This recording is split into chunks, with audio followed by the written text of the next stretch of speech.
We are back with a lightning round variation for our asynchronous lecture in week 1 of Public Relations Advertising Brand Management. Taking questions from our peers. Carrie asks of the Burger Text, Chapter 1 of Ads, Fads, and Consumer Culture, do you think or believe that Americans are more acceptable of products that are advertised by another race or ethnicities than their own? And looking at excerpt from page 17 specifically, thank you for the page number references, folks.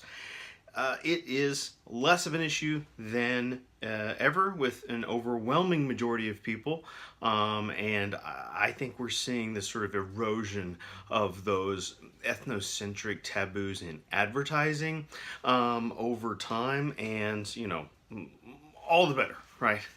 As quickly as possible, but that's not how, unfortunately, progress works. It's a slow reconditioning here. Follow-up question: what are your thoughts on the consumer rewarding themselves with products such as sodas or a new vehicle? Looking at page 22 for inspiration. An advertising-based society conditions consumers to reward themselves. It is part of how we've got to this place. I'll make a quick comparison to today. A critique that a lot of people throw out there. It is not our children per se giving themselves all of these trophies, right? The participation trophy effect, that kind of cultural cliche that's often tied to softness. It is the consumer market, right? Creating these conditions. It is the invisible markets, or rather the market's invisible handout, right? That leads to these prepaid conditions whereby we want to reward ourselves. There are some that seem perfectly feasible. I've worked very hard all these years to earn this major promotion or degree, and so I'm going to treat myself to a luxurious vacation. And by all means, if it's something you can do it. But then we get all the way down to I made it all the way through that faculty meeting on a Tuesday, no less. I think I deserve, the largest drink at Starbucks, or a happy hour that will go from present right now into evening, And so we're conditioned to kind of practice consumerism in these types of ways. Looking at chapter 8, question from Carrie: how do you see the difference in a radio commercial versus a television commercial? Keyword C. I can't see one. The other has to work harder to bring me in. Both struggle. Okay, audio-driven ads, visual ads. They're both struggling for our attention in this sort of contemporary setting, and so they have unique differences, unique similarities, or uniquenesses and differences that we can recognize and appreciate. How do you interpret the Fiji advertisement? I'd recommend everyone go read that portion, the Fiji ad analysis section that closes that chapter. I think it's a text that sets in a certain time. It's of its time, rather. Belongs to a certain era, especially including the company itself. And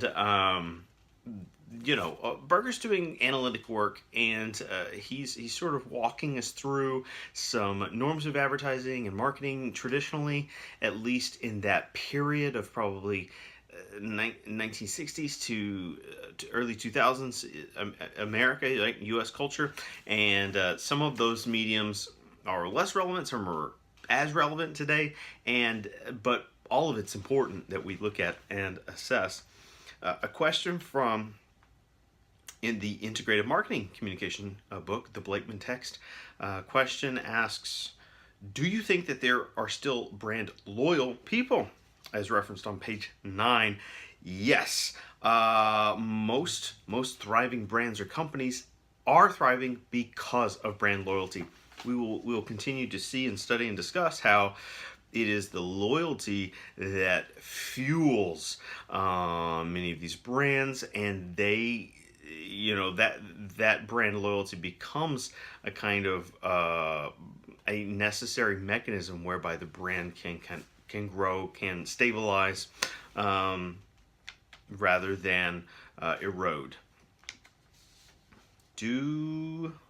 Looking at chapter 9, do you think that newspaper advertising is still a good way to get your business out there? Page 135. Not in some markets, not in a large market, perhaps in rural towns. It's a very effective strategy. Smaller towns or maybe the largest markets where a newspaper can still be substantiated, right? Our biggest markets and our smallest rural areas would both benefit still from newspaper advertising. Everything in the middle, it's a really, really tricky. Chris has a couple of questions. Looking at ads, fads, and consumer culture from Berger. We have talked about, right? We've talked about advertisements, or we have talked about fun advertisements.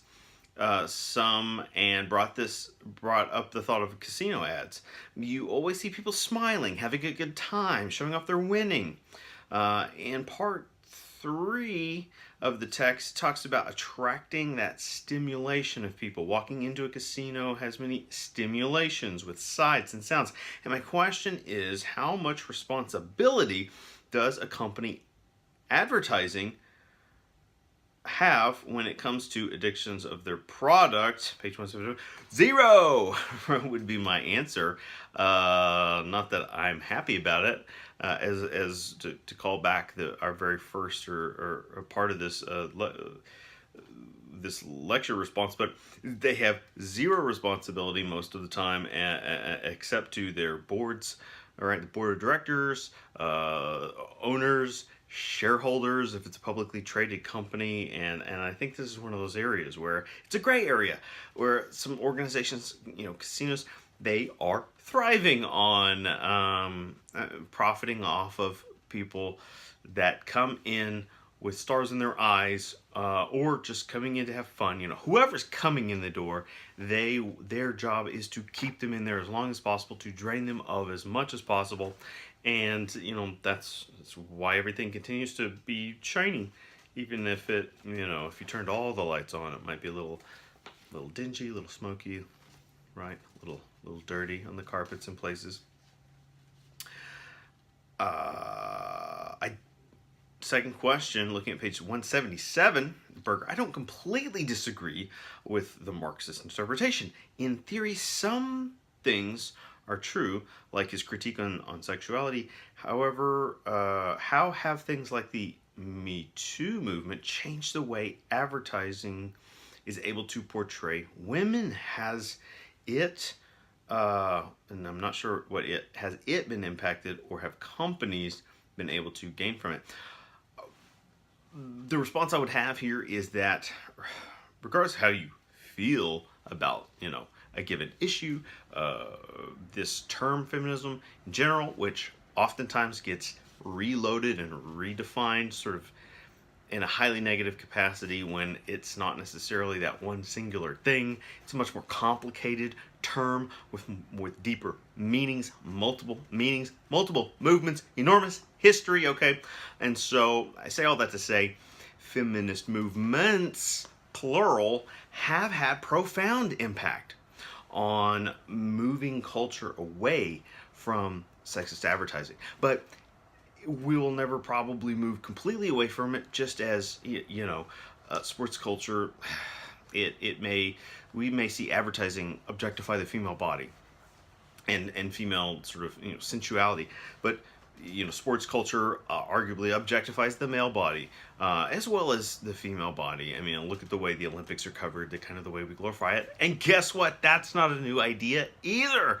What do you think all those marble statues were, right? That have been slowly kind of decaying over thousands of years. That we have that sort of ongoing cultural gaze that we put upon the human form, and in the contemporary society we live in, we look for ways to monetize that, to capitalize on it, right? To kind of profit off of it, to celebrate it, and so on.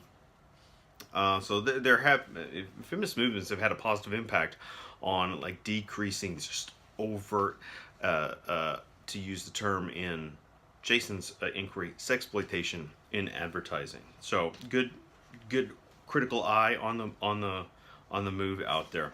How close is IMC to infringing on our privacy, as opposed to door-to-door sales, people? Or what about those unsolicited calls we used to get after 5 p.m. when we're at the dinner table and so on? I think all of these forms of marketing and advertising, these kind of annoyancy methods, they will always find a new way to get to us, and it won't always be a preferable way, because so we try to resist some of these messages as they come at us. Let me jump to a couple of questions from Liz. Ads, fads, and consumer culture. Number one, why does it cost so much money to advertise? Inflation. Use a phrase we've probably heard before. That's the, quote, price of doing business, end quote.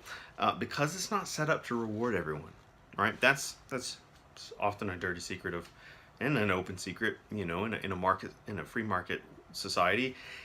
Everything's not set up to help everyone succeed. All right, it's intentionally pyramid. I was going to try to combine some words there, but failing. It's not set up to reward everyone. Okay.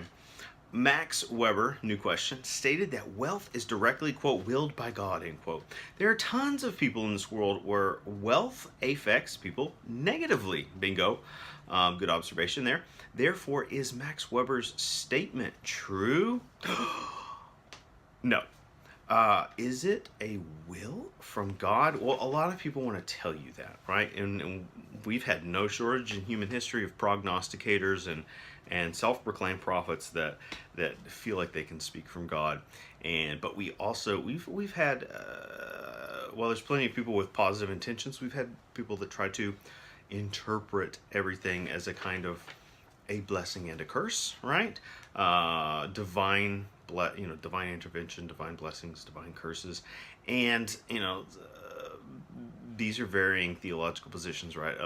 Many believing sects would also come to the table and say it is not that simple, and a divine, intelligent design being would have far less interest in your bank account than your heart. All right, so that's something. It's a good catch. All right.